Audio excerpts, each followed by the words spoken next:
Hello, this is Joanne Hewins. I'm from LoveToCreate.typepad.com, and I'm an independent Stampin' Up! Demonstrator.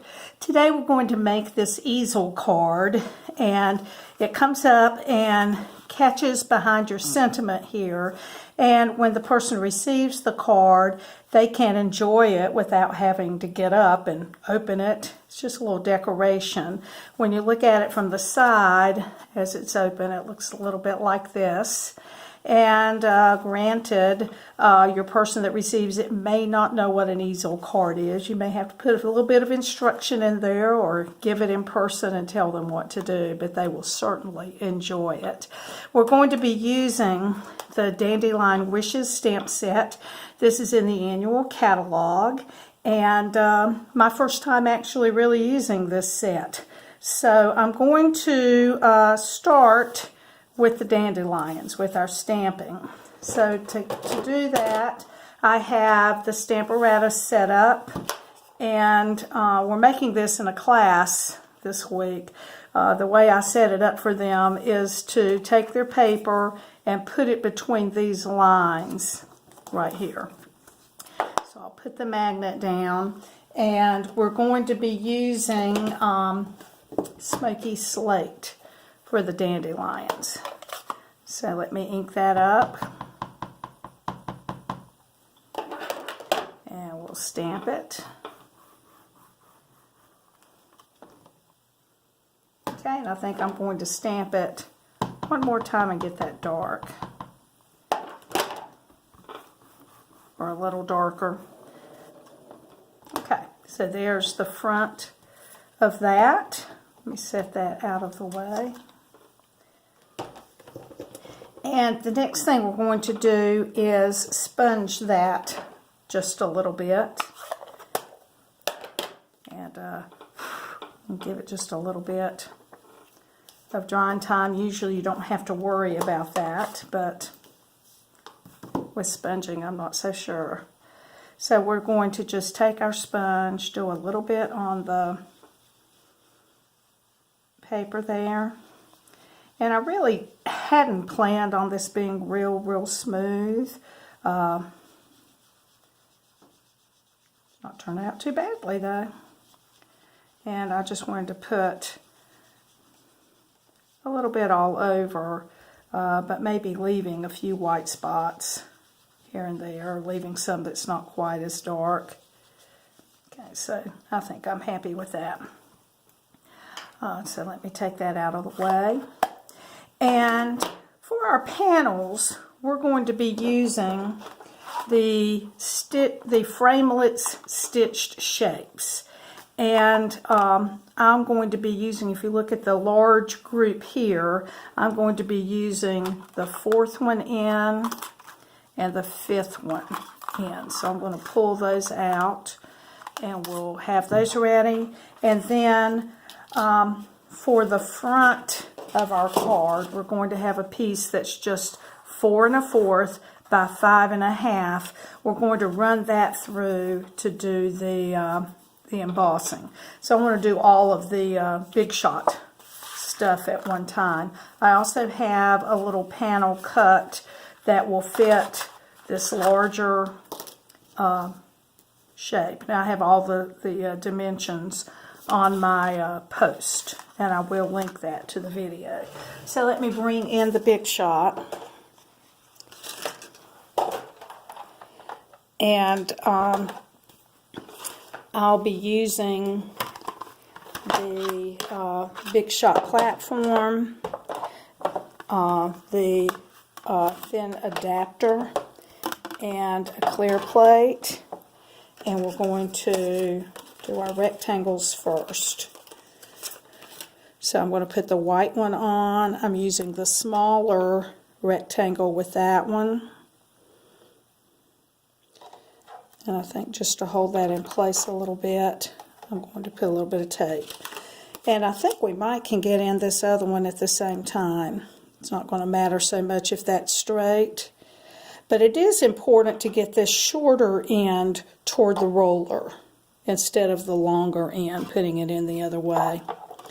It'll cut better. So I'm going to run these through. And I think I'm going to do it back and forth twice. So I'm more concerned about getting those ends cut. So let's open it up and see how we did.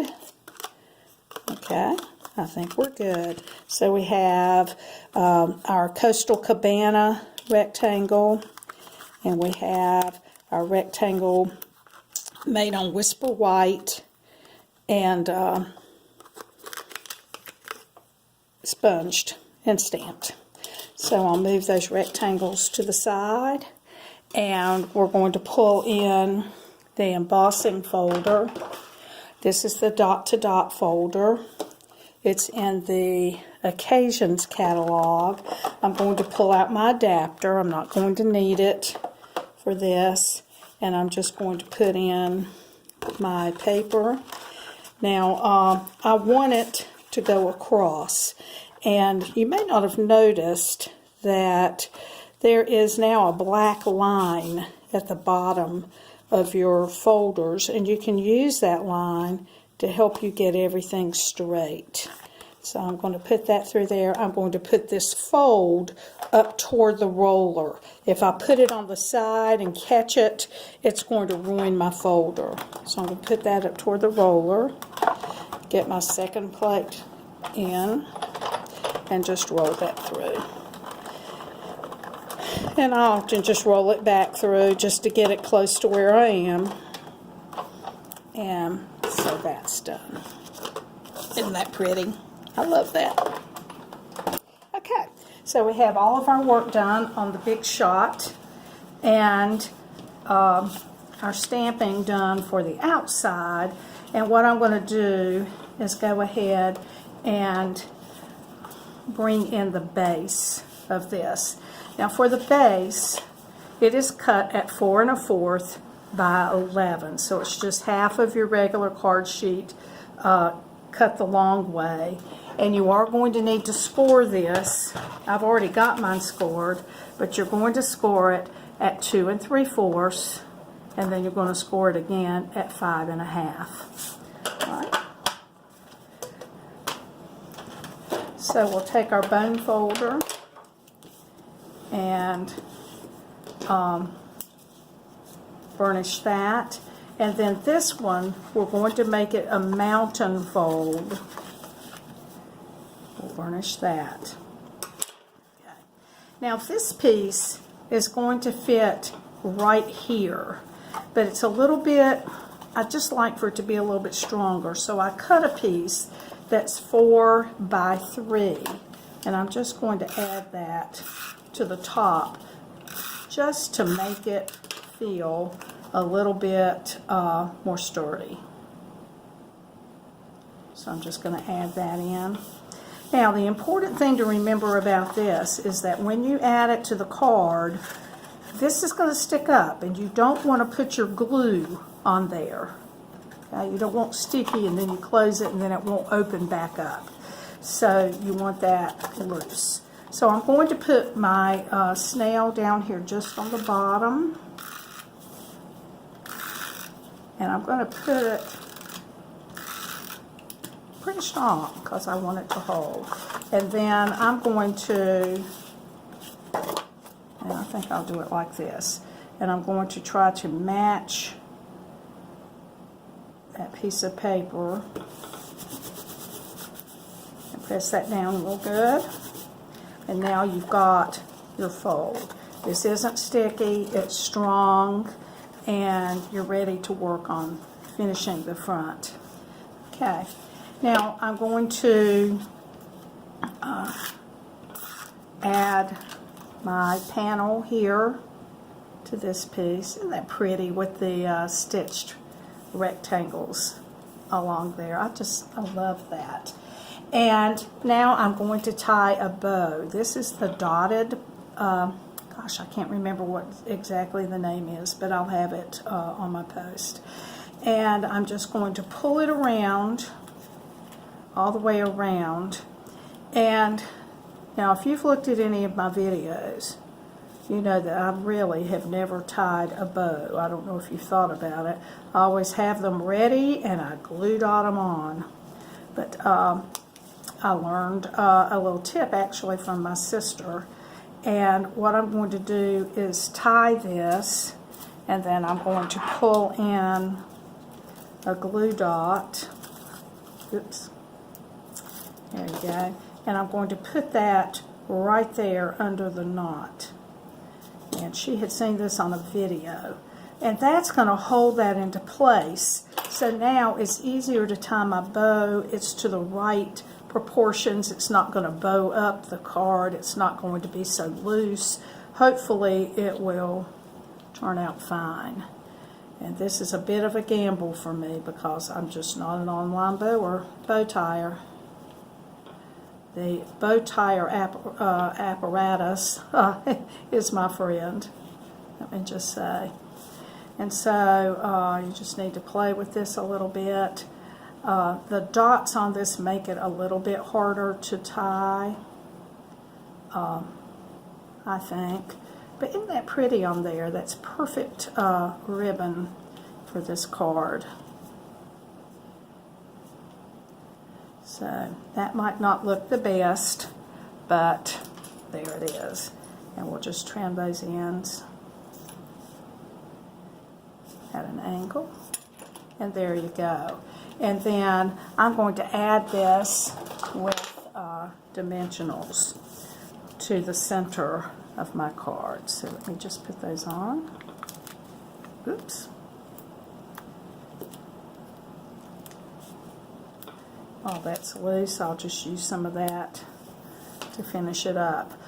I hope you're not one of those who throw those edges away because, my goodness, they are gold. Okay, so we'll just pull off, got an extra one there, pull off the backing of those.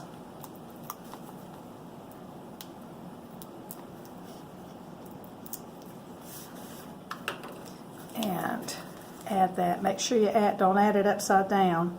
Add that to the center of your card. And there's the front of the card. We're going to go ahead and work on the inside. And here's my sample. And this is what the inside looked like. So it's pretty simple. We're going to get the stamp with the single little dandelion seeds. And we're going to stamp that across the bottom of this.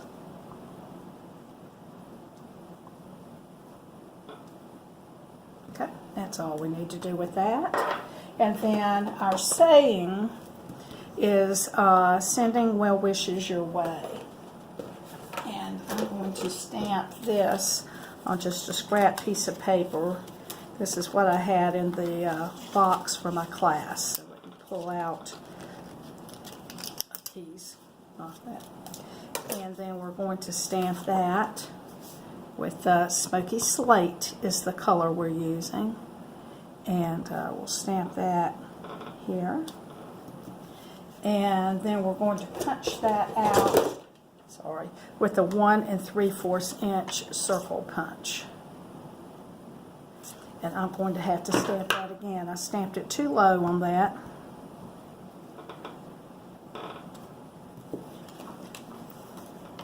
I might have stamped that one too high. No, I think that'll work. So I'm going to punch that out. And then that also, close my ink, that also is going to be added with dimensionals to your card. So I'll put those on the back. Add that to the bottom part here of my card. And then we'll add this to the inside of this card. And we'll be done. So I'll have the measurements on my blog post, and you can see that making an easel card is actually very simple. Thank you so much for joining me today. If you liked the video, I wish you would do the thumbs up and share it with your friends. And you can also subscribe to my YouTube channel. I would appreciate all that. And of course, if you need any supplies, my online store will also be linked to this video. I would appreciate your business. Thank you so much. Bye-bye.